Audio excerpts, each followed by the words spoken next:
Hello everyone, welcome back to the channel. कैसे हैं आप सब लोग? आई होप आप सभी बहुत अच्छे होंगे, शानदार होंगे और आपकी तैयारी बहुत अच्छे से इस समय चल रही होगी। तो आज हम इस टॉपिक पे बात करने वाले हैं क्योंकि कल जो है RWA ने बैच लॉन्च किया है यूपीएसआई का।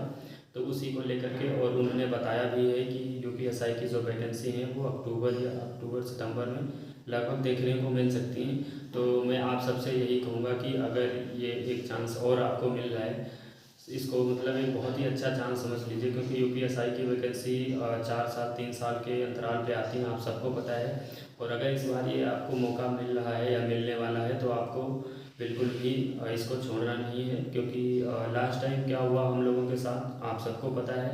किसी का हुआ किसी का नहीं हुआ, मेरा भी नहीं हुआ था। 142 क्वेश्चन सही थे, लेकिन ओबीसी से आता हूँ मैं, लेकिन नहीं हुआ। 14 की सेकेंड शिफ्ट में मेरा था एग्ज़ाम और फर्स्ट में होता तो हो जाता फाइनली।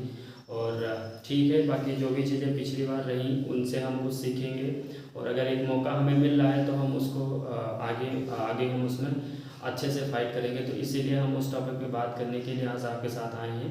तो इसमें कुछ पॉइंट्स हमने आज लिख रखा है, आपको दिख भी रहा होगा कि कुछ जैसे सबसे पहला पॉइंट हो जाता है कि यूपीएसआई की जो वैकेंसी है 2026 की वो कब तक आ सकती हैं। तो अक्टूबर या नवंबर के आसपास आपको देखने को मिल सकती हैं, जैसे बहुत सारे लोग बता रहे हैं। और देखो, बाहर कोई चीज़ तभी आती है जब अंदर कुछ चीज़ न कुछ चीज़ें चलती रहती हैं, ठीक है। तो हो सकता है कि वैकेंसी आए और नेक्स्ट ईयर, मतलब पॉसिबिलिटी तो बहुत ज़्यादा है और तैयारी तो हम लोग को वैसे भी करनी है। तो हिंदी, रीजनिंग, मैथ और जीके लगभग वही सेम है, बस जीके में मूल विधि आ जाती है। तो मूल विधि बहुत उतना पूछी भी नहीं जाती, 5-6 नंबर पूछे जाते, वो आप लोगों ने एग्ज़ाम दे करके भी देख लिया और बाकी सब लोग भी जानते हैं कि कैसे क्या करना होता है, ठीक है। तो वैकेंसी की बात रही तो वैकेंसी 100% श्योर नहीं, लेकिन 90 से 95% तो श्योरिटी है कि आएंगे वैकेंसी, ठीक है। उसके बाद नेक्स्ट टाइम आता है तैयारी शुरू करें या नहीं। तो देखो, तैयारी तो शुरू करनी ही पड़ेगी और अच्छे लेवल की आपको तैयारी करनी पड़ेगी। अच्छे लेवल के साथ साथ आपको एक्यूरेसी पे बहुत ज़्यादा काम करना पड़ेगा। आपको अपनी सिली मिस्टेक्स जो हैं वो एक भी सिली मिस्टेक आपके एग्ज़ाम में नहीं होनी चाहिए, जो कि हमने पिछले एग्ज़ाम से सीखने की बात आएगी तो हम यही सीखेंगे क्योंकि आपकी जो एक्यूरेसी है और आपकी जो सिली मिस्टेक्स हैं उनसे एक्यूरेसी को मेंटेन रखते हुए आपको क्वेश्चन पेपर सॉल्व करना है या एग्ज़ाम में परफॉर्म करना है। और दूसरी बात कि आपको सिली मिस्टेक्स आपको करनी ही नहीं है। सिली मिस्टेक अब वो कैसे बचोगे सिली मिस्टेक से? तो जब हद से ज़्यादा आप मॉक टेस्ट या प्रैक्टिस सेट वगैरह लगा लेते हो तब जाके आपकी जो सिली मिस्टेक्स हैं वो आपके कब्जे में आती हैं, नहीं तो सिली मिस्टेक्स होती ही रहती हैं, ठीक है। एक पॉइंट ये हो गया। उसके बाद आता है नेक्स्ट पॉइंट कि बैच से तैयारी करें या खुद से तैयारी करें। तो देखो, जो लोगों ने एग्ज़ाम अभी दिया है उन्होंने तो सिलेबस ऑलरेडी कंप्लीट कर लिया होगा, अच्छे से भी किया होगा। और जो अभी नए लोग हैं, तो जो नए लोग आएंगे उनसे तो यही कहूँगा मैं कि आप लोग वैसे ही तैयारी कर लीजिए भाई। और अगर आपको लगता है कि आप खुद से कर सकते हैं तो सबसे बेटर है, ठीक है। बाकी जितने भी पुराने लोग हैं तो उनको मेरी तरफ से यही सजेशन रहेगा कि आप अपनी कमियों को देखिए और कमियों पर काम करके आपका जो सब्जेक्ट कमज़ोर है उसको आप मजबूत करिए। अब वो सब्जेक्ट आप खुद से कर सकते हैं तो खुद से कर लीजिए, या अगर आप बैच के थ्रू करना चाहते हैं तो आप बैच भी ले सकते हैं, और जैसा भी आपको ठीक लगे, क्योंकि तैयारी आपको करनी है, मेहनत आपको करनी है। बस ये होता है कि कभी कभार किसी की गाइडेंस काम आ जाती है, ठीक है। तो वही थोड़ा सा काम हम करते हैं।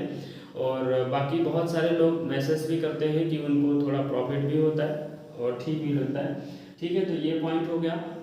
अब उसके बाद हम बात करते हैं कि पिछली बार की गलतियाँ क्या रही हमारी। तो देखो, पिछली बार की गलतियाँ ये रही, या तो हमारा सब्जेक्ट कोई कमज़ोर रह गया, ठीक है। अगर कमज़ोर नहीं रह गया तो हमने एग्ज़ाम में जो है वो सिली मिस्टेक ज़्यादा कर दी, ठीक है। और अगर सिली मिस्टेक्स कहीं OMR में कर दी, ठीक, कहीं क्वेश्चन पेपर में हमने आंसर सही लगाया, OMR में हमने गलत भर दिया, ठीक। अब OMR या क्वेश्चन पेपर सॉल्व करने के बाद OMR भरने में होता क्या है कि जैसे मान लो क्वेश्चन पेपर आपने सॉल्व किया, 1 से 25-30 तक क्वेश्चन आपने सॉल्व किया, फिर सोचा मैं OMR भर लेता हूँ। अब उस 1 से 25-30 के बीच में अगर कोई क्वेश्चन ऐसा भी मिला होगा जिसको आप नहीं किए होंगे, ठीक है, उसको आप नेक्स्ट टाइम यानी कि लास्ट के लिए रखे होंगे। तो OMR भरते भरते अगर आप ऐसे ही नॉर्मली भरते भरते चले गए शुरू से लेकर के लास्ट तक और बीच में आपने देखा नहीं कि मैंने ये क्वेश्चन छोड़ा था, तो अगर एक क्वेश्चन आपका गलत भर गया ना तो फिर आगे के जितने भरोगे वो सारे गलत ही भर जाएंगे। तो इस वजह से आपको प्रैक्टिस OMR वगैरह की बहुत अच्छी यहीं कर लेनी चाहिए, ठीक है। तो ये सारी चीज़ें रही हैं। पिछली बार की गलतियाँ क्या रही? गलतियाँ यही रही कि हमने सिली मिस्टेक ज़्यादा कर दी, या हमारा कोई सब्जेक्ट कमज़ोर रह गया, या हमारी प्रैक्टिस में कमी रहेगी। अब देखो मैथ और रीजनिंग तो ऐसी आई थी, यानी कि सबने करी, ठीक है। रही बात हिंदी की, तो हिंदी में अगर आपकी शब्दावली अगर मजबूत होती, मेरे 34 क्वेश्चन सही, 36 क्वेश्चन सही हुए थे, 4 क्वेश्चन मेरे गलत हो गए थे। इसी की वजह से मेरा स्कोर थोड़ा और कम हो गया, वरना 145 प्लस मेरा स्कोर हो जाता, ठीक, हिंदी की वजह से। तो हिंदी में मेरे जो गलतियां थी, और गलतियां ऐसी नहीं थी कि बहुत हाई फाई क्वेश्चन थे, नहीं, थोड़ा सा सिली मिस्टेक्स की वजह से वो 4 क्वेश्चन गलत हो गए थे, ठीक है। उसके बाद नेक्स्ट चीज़ आती है कि इस बार हमारी क्या रणनीति होनी चाहिए। तो इस बार रणनीति हम नहीं आपको बताएंगे, वो आपको डिसाइड करना है कि आपने क्या गलती करी थी लास्ट वाली वैकेंसी में, और उस वाली गलती को हमें कैसे सही करना है, और आगे हमें नेक्स्ट वाले एग्ज़ाम जो आने वाला है हमारा, जो आएगा, उसमें हमें उसको कैसे अप्लाई करना है। तो ये सारी चीज़ें हैं। और सोचिए बैठ करके आप 1-2 घंटे, आप कहीं एकांत में बैठिए, लाइब्रेरी में है तो वहीं बैठे रहिए, या कहीं रूम वगैरह पे घर पे हैं तो आप 1-2 घंटे शांति से बैठ के थोड़ा खुद से सोचिए, मतलब कि वैकेंसी तो आएंगी, ठीक है, 100% नहीं कर सकते, लेकिन कुछ तो मतलब श्योरिटी है 90 से 95% की वैकेंसी आएंगी। और आएंगी तब तैयारी शुरू करोगे तो फिर बहुत देर हो चुकी होगी, क्योंकि अब आपको भी पता है कि यूपी में कंपटीशन किस लेवल का हो चुका है। हाँ, एग्ज़ाम टफ आता है तब पढ़ने वाले बच्चे का जो है वो फ़ायदा रहता है, और इजी आता है तो पढ़ने वाले बच्चे का जो है वो नुकसान ही होता है।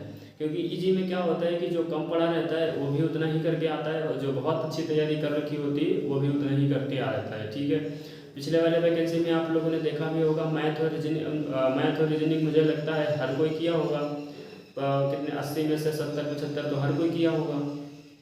रही बात हिंदी की, हिंदी जिसकी थोड़ी थाड़ी ठीक थी, 30-32 पहुँच गया, बाकी में तुक्का लगाया, अगर उसके से 5-6 क्वेश्चन और सही हो गए तुक्के से, तो वो तो निकल गया।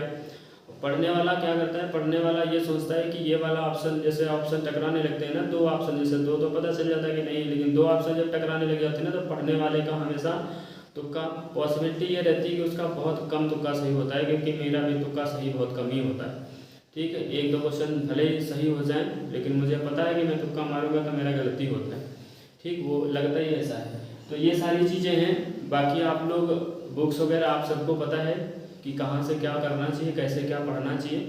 और हाँ, इतना ज़रूर कहेंगे कि एकदम मतलब लग करके बस पढ़े जा रहे, ऐसा नहीं करना है। अपने आप को ऑब्जर्व करना है कि हम जितना इनपुट दे रहे हैं, यानी जितना हम अपनी पढ़ाई को टाइम दे रहे हैं, क्या उतना हमें आउटपुट मिल रहा है कि नहीं, ये हर हफ्ते आपको खुद से पूछना है।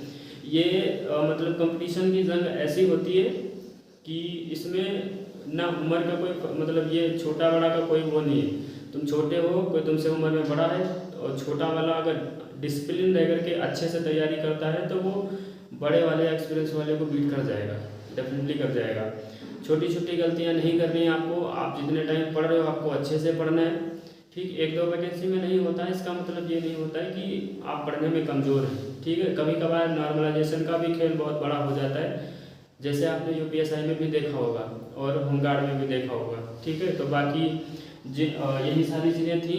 अब कमेंट के माध्यम से आप लोग बताइएगा कि कौन कौन से लोग इसकी तैयारी स्टार्ट करेंगे, क्योंकि तैयारी तो हम ही स्टार्ट करेंगे, क्योंकि अगर मौका मिल रहा है तो हम उसको छोड़ेंगे तो नहीं, ठीक है। कोई भी नहीं छोड़ेगा, और आपको भी नहीं छोड़ना चाहिए अगर मौका मिल रहा है। और इस बार अगर तैयारी करनी तो उस दमदार लेवल की तैयारी करनी कि हिंदी, रीजनिंग और मैथ में 100/100 का ही टारगेट लेके चलोगे, तब जा करके वहाँ 2-3 क्वेश्चन गलत होंगे, ठीक है। अगर 36, 37, 38 का टारगेट रखोगे तो 32-33 तक रह जाओगे एग्ज़ाम में, एग्ज़ाम सरल आए चाहे टफ आए, ये होता है रियल में, ठीक है।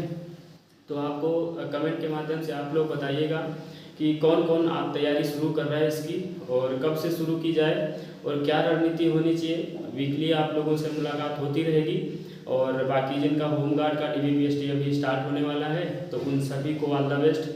और मेरा 21 तारीख को है, तो मैं अब करवा के आऊँगा अपनी डिग्री, तब आपके साथ एक्सपीरियंस शेयर करूँगा कि क्या क्या चीज़ें चल रही हैं, कैसे कैसे क्या है, ठीक। बाकी डॉक्यूमेंट्स वगैरह के बारे में हमने आपको बता ही दिया है पहले ही, आपको बहुत ज़्यादा पैनिक होने की ज़रूरत नहीं है। कुछ गलती या किसी किसी प्रकार की कोई प्रॉब्लम है तो आप उसका एफिडेविट ज़रूर बनवा के ले जाएं, जिससे आपके पास एक प्रूफ रहेगा, ठीक है। नहीं तो अगर ऐसे ही चले जाओगे, कोई डॉक्यूमेंट मिस होगा तो फिर वो बाहर करते हैं। बहुत क्रिटिकल कंडीशन होती है कि वो आपको डेट देंगे, नहीं तो फिर बाहर कर देंगे, ठीक है। तो यही सारी चीज़ें थी और आप सभी को जय हिंद। और कमेंट के माध्यम से आप लोग बताइएगा कि आप भाई और आप दीदी लोग कौन कौन तैयारी स्टार्ट कर रहे हैं और तैयारी फिर किस दिन से स्टार्ट करी जाए। और टेलीग्राम चैनल को आप लोग ज्वाइन कर लीजिएगा, क्योंकि वहाँ पे कोई भी इंपॉर्टेंट नोट्स होता है तो वहाँ पे डलते रहते हैं, तो आपको मिल जाएंगे और वहाँ पर आप लोग भी अपना एक्सपीरियंस शेयर कर सकते हो, ठीक है। तो सभी को जय हिंद।